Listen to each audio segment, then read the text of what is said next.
참예수님, 매일 강론을 올리는 집사 파더입니다.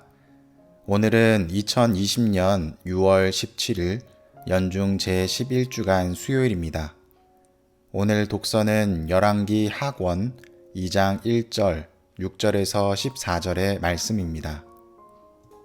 오늘 독서는 하느님의 예언자인 엘리야의 영이 엘리사에게로 넘어가는 내용입니다. 두 사람은 길가를 떠나 걷다가 엘리야가 엘리사에게 말합니다. 너는 여기 남아 있어라. 주님께서 베텔까지 나를 보내셨기 때문이다. 그러나 엘리사는 주님께서 살아계시고 스승님께서 살아계시는 한 저는 결코 스승님을 떠나지 않겠습니다. 하고 말합니다. 그리고 예언자 무리가 엘리사에게 와서 묻습니다. 주님께서 오늘 당신의 주인님을 당신에게서 데려가려고 하시는데 알고 계십니까? 엘리사는 나도 알고 있으니 조용히 하시오 하고 말합니다.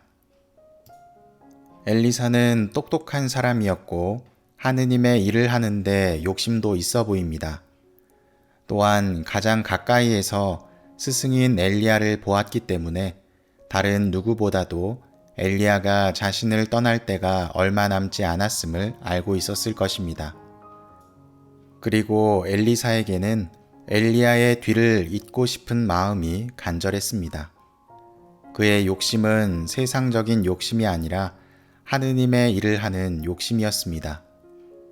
그리고 예언자들이 던지는 질문에도 숨기지 않고 당당하게 자신의 뜻을 표현합니다. 나도 알고 있으니 조용히 하시오. 이러한 과정이 3번 반복되는데 3이라는 숫자의 의미가 완전하고 확실하고 충만하다는 뜻을 지닌 것으로 볼 때 엘리사가 하느님의 예언자로서의 삶에 대한 욕심이 있다는 것을 드러냅니다. 그리고 엘리사는 그것을 숨기지 않았습니다. 그래서 언제나 엘리야 옆에서 그의 말과 행동 하나하나를 지켜봅니다. 요르단강을 건넌 뒤에 엘리야가 엘리사에게 묻습니다. 주님께서 나를 너에게서 데려가시기 전에 내가 너에게 해주어야 할 것을 청하여라. 엘리사는 말합니다. 스승님 영의 2 몫을 받게 해주십시오. 엘리야가 말합니다. 너는 어려운 청을 하는구나. 주님께서 나를 데려가시는 것을 내가 보면 그대로 되겠지만 보지 못하면 그렇게 되지 않을 것이다. 스승의 뜻을 따르는 사람에게는 하느님의 축복이 따릅니다. 야곱과 에사우의 장자권에 대한 내용에서도 이삭은 축복을 통해서 장자권을 넘겨줍니다. 이처럼 축복은 하느님의 영이 넘어감을 뜻합니다. 엘리사는 엘리야의 영을 이어받고자 합니다. 그의 열정은 엘리야가 받은 축복의 2 몫을 청할 만큼 뜨거웠습니다. 그리고 그 청의 조건으로 엘리야는 이렇게 이야기합니다. 주님께서 나를 데려가시는 것을 내가 보면 그대로 되겠지만 보지 못하면 그렇게 되지 않을 것이다. 3번이나 홀로 가겠다는 엘리야의 말에도 마지막까지 함께 있었던 엘리사는 이제 마지막 관문을 눈앞에 둔 것입니다. 엘리야의 승천을 목격하게 되면 하느님의 축복이 엘리사에게 깃든다는 것입니다. 하느님의 축복을 받고자 한다면 끝까지 견디고 버티라는 말씀입니다. 그렇게 걸어가는데 엘리야가 회오리 바람에 실려 하늘로 올라가게 됩니다. 그리고 엘리야의 겉옷만이 덩그러니 놓여져 있습니다. 엘리사는 자신의 겉옷을 찢고 엘리야의 겉옷을 들고 걸어갑니다. 겉옷을 찢고 엘리야의 겉옷을 입는 것은 이제 엘리야의 사명을 엘리사가 수행하며 하느님의 축복이 엘리사에게로 넘어갔다는 것을 뜻합니다. 그리고 엘리야가 그랬듯이 겉옷을 물에 치며 요르단강을 2 갈래로 가르는 기적을 일으킵니다. 엘리야의 능력이 엘리사에게로 넘어간 증거가 됩니다. 하느님의 축복에 대한 욕심으로 끝까지 버텼던 엘리사는 결국 자신이 원하는 하느님의 축복을 얻게 됩니다. 오늘 복음은 마테오복음 6장 1절에서 6절, 16절에서 18절의 말씀입니다. 오늘 복음은 숨겨진 일도 알아보시는 하느님이라는 주제를 갖고 있습니다. 복음 내용은 크게 세 부분으로 나뉠 수 있습니다. 자선, 기도, 단식입니다. 이 행동을 할 때에 남들이 보도록 드러내고 행하지 말라는 가르침을 주고 계십니다.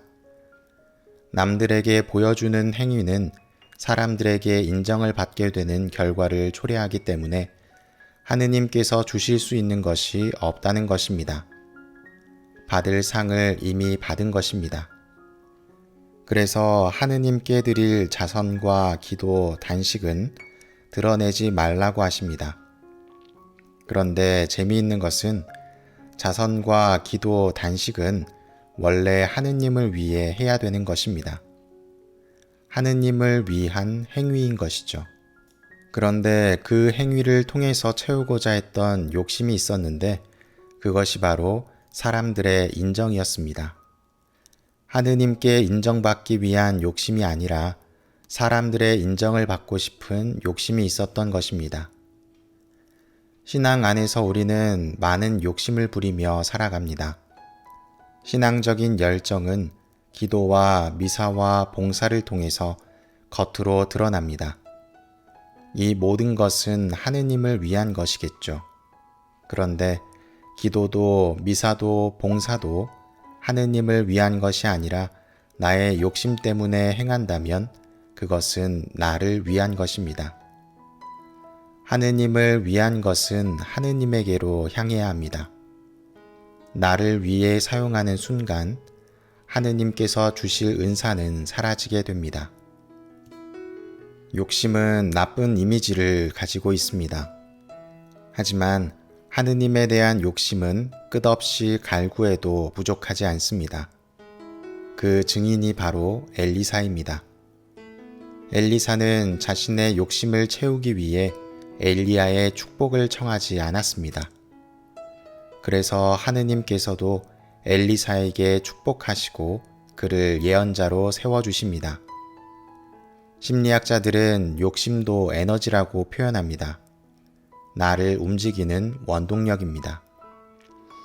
신앙생활에서 나의 욕심을 채우기 위해 자선과 기도, 단식을 행하는 것은 밑 빠진 독에 물 붓기입니다. 하느님의 것은 하느님에게로 향할 때 그 의미가 있습니다. 어쩌면 우리의 기도 지향은 하느님을 향하고 있는 것이 아니라 나를 향하고 있기 때문에 이루어지고 있지 않는 것 같습니다. 나의 기도를 들어주시는 하느님은 순수하게 하느님을 향한 욕심을 부리는 사람들에게 선물로 주어지는 은총입니다. 선물을 달라고 칭얼대기보다는 하느님을 향해 나아갑시다. 우리의 모습을 보며 기특하다고 하느님께서 선물을 마련해 주실지도 모르기 때문입니다.